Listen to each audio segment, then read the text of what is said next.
Hello hi friends, ఇది సబలామదిలో ఉండే జమియా అనమాట. ఇక్కడ మా ఫ్రెండ్ ఒకతను ఫుట్వేర్ పెట్టుకుని ఉన్నాడు. వెళ్దాం చూద్దాం పదండి. ఇదేనండి ఆ ఫుట్వేరు. ఇక్కడ ఆఫర్ పెట్టారు. మా ఫ్రెండ్ నేను ఇలా సరదాగా ఇలా డ్యూటీ పడితే ఇలా వచ్చాను.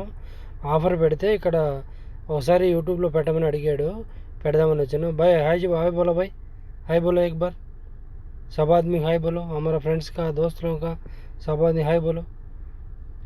చూడండి, ఇదండి ఫుట్వేర్ షాపు. జమియా లోపలికి రావడగానే ఇట్లా లెఫ్ట్ సైడ్కి వెళ్తే ఉంటుంది. చూసారా, చిన్నపిల్లల నుంచి పెద్దవాళ్ళ వరకు షూస్ కానీ చెప్పులు కానీ మొత్తం అన్నీ దొరుకుతాయండి. మనోడు మంచి ఆఫర్లో డిస్కౌంట్లో ఇస్తాడు. ఎవరైనా కానీ ఈ చుట్టుపక్కల ఉండేవాళ్ళు సబలా అహ్మదిలో చుట్టుపక్కల ఉండే వాళ్ళంతా ఎవరైనా రావాలనుకుంటే వచ్చి విజిట్ చేయండి, ఓకేనా. మన ఐడిలో మన వీడియో చూపించిస్తే ఇంకా కొంచెం డిస్కౌంట్ ఇస్తాడు. Okay, please visit.